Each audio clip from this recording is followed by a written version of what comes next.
दोस्तों, हम नया फोन कब खरीदते हैं? जब हमारा फोन या तो खराब हो जाए या फिर वो पुराना हो जाए और मार्केट में हमें कोई नया फोन पसंद आ जाए। अब हम उस पुराने फोन का क्या करते हैं? वो कुछ समय तक तो हमारे घर पर ही पड़ा रहता है क्योंकि हम उसे इमोशनली टच में होते हैं और देने या फेंकने का मन नहीं करता है। लेकिन फिर 1-2 साल पड़े रहने के बाद हम उसे कबाड़ी वाले को दे देते हैं। फोन के अलावा न जाने ऐसे कितने ही इलेक्ट्रिक आइटम हैं, जैसे कि लैपटॉप, कंप्यूटर, टीवी, रिमोट, घड़ी, जो खराब होने के बाद घर में यूं ही पड़े रहते हैं और कुछ समय के बाद हम उन्हें कचरे में फेंक देते हैं। अब क्या आप जानते हैं कि हमारी इस छोटी सी गलती से कितना बड़ा नुकसान हो रहा है? ये जितने भी इलेक्ट्रिक आइटम का कचरा होता है ना, उसे कहा जाता है ई वेस्ट।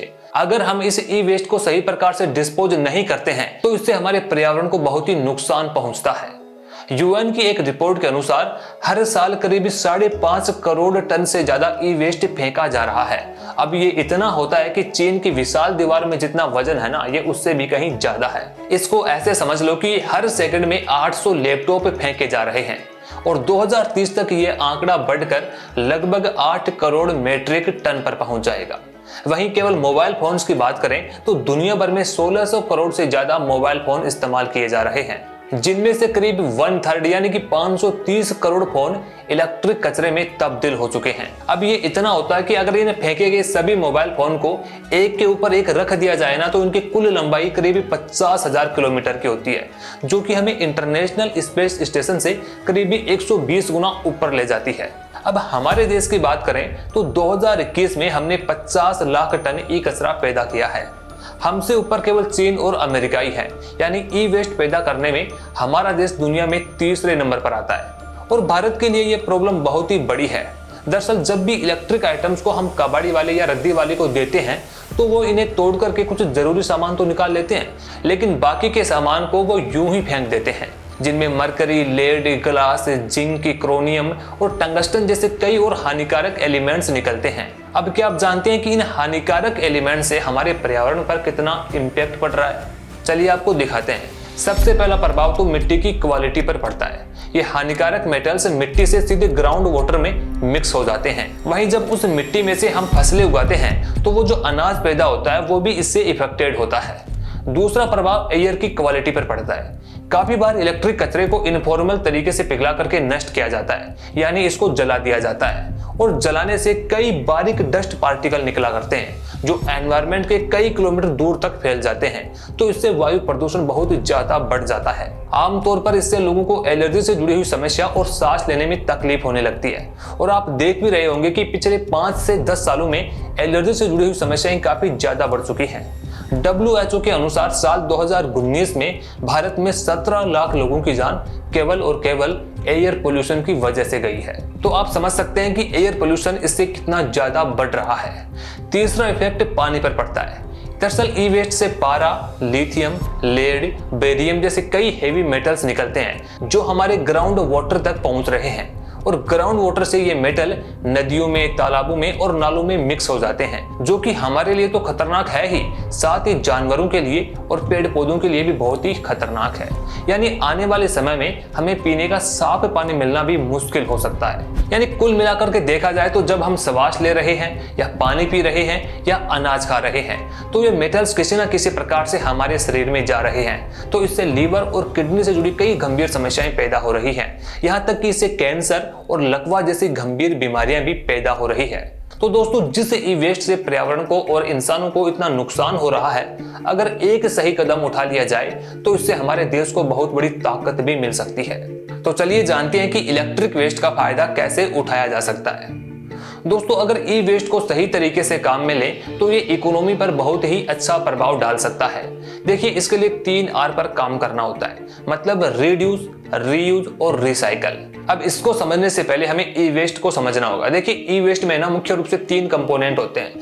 37% इसमें ग्लास होता है, 30% इसमें प्लास्टिक होता है और 33% इसमें मेटल्स होते हैं। अब इनके रिसाइकलिंग की बात करें तो हमारे देश में प्लास्टिक की रिसाइकलिंग बहुत ही अच्छी चल रही है।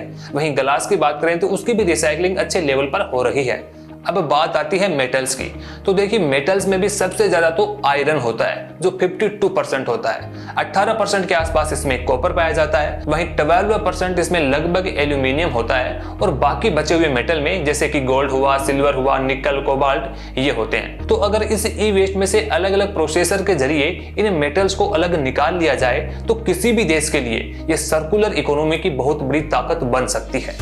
दोस्तों अभी जो नए इलेक्ट्रॉनिक आइटम्स बनते हैं उनमें भी यही मेटल्स काम में लिए जाते हैं। अब ये मेटल्स आते कहां से हैं? सीधी सी बात है, ये हमें प्रकृति से मिलते हैं और माइनिंग के थ्रू हम इन्हें निकालते हैं। लेकिन अगर हम पुराने हो चुके इलेक्ट्रिक कचरे में से उन मेटल्स को एक्सट्रैक्ट कर ले यानी कि रिसाइकलिंग कर ले तो वही मेटल्स दोबारा से नए प्रोडक्ट में काम में लिए जा सकते हैं। यानी इससे माइनिंग पर तो कम दबाव पड़ेगा ही पड़ेगा, जाहिर सी बात है इससे पर्यावरण को भी नुकसान कम ही होगा। और दूसरी बात हमें यहाँ पर यह भी ध्यान रखने की जरूरत है कि धरती पर प्राकृतिक संसाधन बहुत ही सीमित हैं और अगर हम इसी तरह माइनिंग कर करके उनको केवल एक बार यूज में लेकर के फेंक देंगे तो एक न एक दिन तो ये खत्म होंगे ही। इसीलिए जरूरी है कि इन मेटल्स को बार बार रिसाइकलिंग करके ज्यादा से ज्यादा काम में लें। इससे हम अपने संसाधनों को भी लंबे वक्त तक बचा पाएंगे। तीसरा फायदा यहाँ पर यह होगा कि इन एक्सट्रैक्ट किए हुए मटेरियल्स को दूसरी इंडस्ट्री जैसे कि मैन्युफैक्चरिंग सेक्टर हो गया उनको as a raw material produce कर पाएंगे। तो इससे भी इकोनॉमी को बहुत बड़ा फायदा होगा। साथ ही रिसाइकलिंग के लिए जो यूनिट्स लगेगी वहां पर रोजगार के मौके भी बनेंगे। अब देखिए इसमें समस्या यहीं पर खड़ी होती है। दरअसल ई वेस्ट से जिस काम के मेटल को हम निकालने की बात कर रहे हैं यानी कि गोल्ड, सिल्वर, प्लेटिनियम, तो इनकी मात्रा बहुत ही कम है। हालांकि इनको निकालने की टेक्नोलॉजी हमारे पास है लेकिन इतने कम वॉल्यूम में जब हम इसे निकालेंगे तो ये काफी ज्यादा कॉस्टली पड़ जाता है। और दूसरी सबसे बड़ी समस्या कि जितना दुनिया भर में इलेक्ट्रिक कचरा जनरेट हो रहा है उसकी तुलना में बहुत ही कम कचरा सही प्रकार से इकट्ठा किया जा रहा है। यूएन की एक रिपोर्ट के अनुसार 78% ई वेस्ट इकट्ठा ही नहीं हो पा रहा है। 2019 की रिपोर्ट के अनुसार दुनिया भर में जितना ई वेस्ट पैदा होता है उसमें से मात्र 17% ही रिसाइकल हो पा रहा है। मतलब कि जो बाकी का 83% ई वेस्ट बच गया जिसमें बहुत ही कीमती मेटल्स होते हैं जैसे कि लोहा, तांबा, चांदी, सोना, उनको ऐसे ही जला दिया गया। यानी कि यहाँ पर हमने अपॉर्चुनिटी को लॉस कर दिया। यदि इस जलाए गए मेटल्स की कुल कीमत की बात करें तो वो करीब 4,13,277 करोड़ रुपए के बराबर थी, जो कि कई देशों की जीडीपी से भी ज्यादा है। वहीं रिसाइकलिंग की बात करें तो सबसे ज्यादा यूरोप में 42% ई वेस्ट रिसाइकल हो रहा है, एशिया में 12%, वहीं भारत की बात करें तो केवल 5% इलेक्ट्रिक कचरा ही सही प्रकार से रिसाइकल हो पा रहा है। बाकी का रिसाइकल तो छोड़ो, उसे इकट्ठा ही नहीं किया जा रहा है और यही समस्या की सबसे बड़ी जड़ है। भारत में 95% इलेक्ट्रिक कचरे को कबाड़ी वाले और रद्दी वाले कलेक्ट करते हैं, जो गैर कानूनी तो है साथ ही प्रतिबंधित भी है। अब ये क्या करते हैं कि इस कचरे को या तो जला देते हैं या फिर धरती पर यूं ही खुला छोड़ देते हैं और इसी वजह से हमारी हवा, पानी और जमीन जहरीली बनती जा रही है।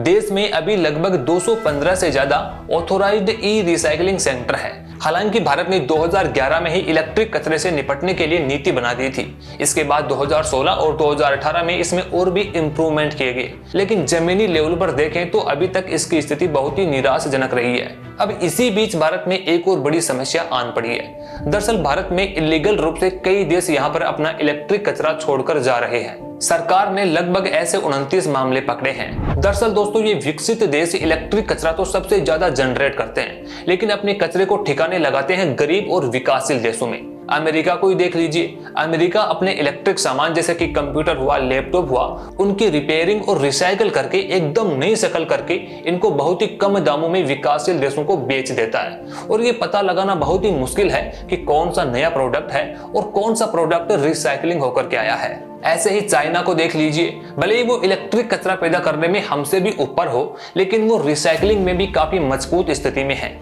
और कभी आपने नोटिस किया कि जो चाइना का माल हमें काफी सस्ते में मिल जाता है, वो क्यों मिल जाता है? शायद हो सकता है कि वो अमेरिका के जैसे पुराने प्रोडक्ट को रिसाइकलिंग करके बेचता हो।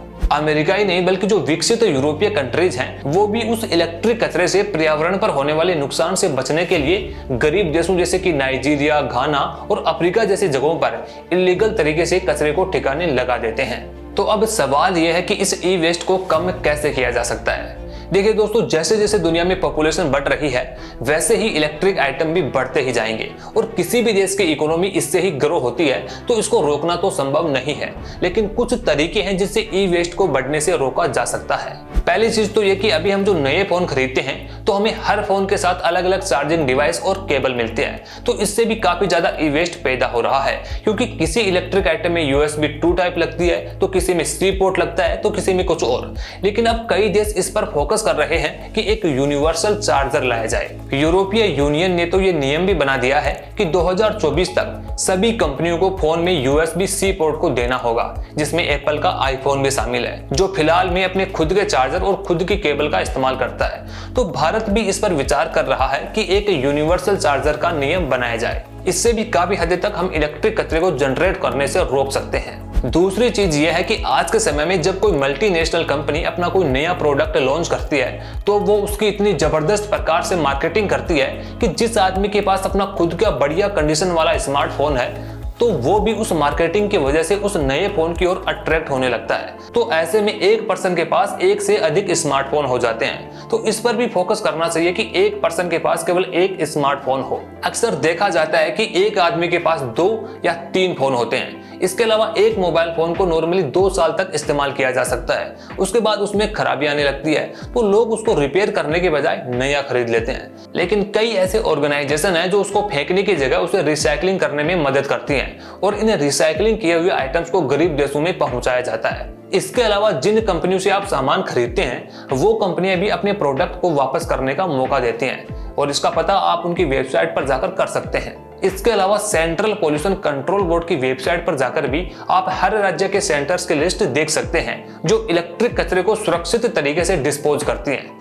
तीसरी चीज ये की जा सकती है कि हम दान कर दें। जी हाँ, अक्सर हम अपने पुराने कपड़ों या अनाज का तो दान करते हैं, लेकिन अपने पुराने इलेक्ट्रिक आइटम्स का डोनेशन नहीं करते हैं। तो हम उन लोगों को अपने पुराने मोबाइल फोन से लैपटॉप, कंप्यूटर आदि का दान कर सकते हैं जो नए प्रोडक्ट खरीदने में सक्षम नहीं है। दोस्तों, ई वेस्ट आने वाले समय में और भी ज्यादा बढ़ने वाला है, तो इस बढ़ती हुई प्रॉब्लम के बारे में हमें आज से ही सीरियसली सोचना पड़ेगा और जितना हो सके हमें रिसाइकलिंग को बढ़ावा देना ही होगा। खैर, इस बारे में आपके क्या विचार हैं, ये हमें कमेंट बॉक्स में जरूर बताएं। वहीं अगर वीडियो अच्छी लगी तो इसे लाइक और शेयर जरूर करें। वहीं ऐसे और इंटरेस्टिंग टॉपिक्स पर वीडियो देखने के लिए हमारे चैनल को सब्सक्राइब जरूर कर लें।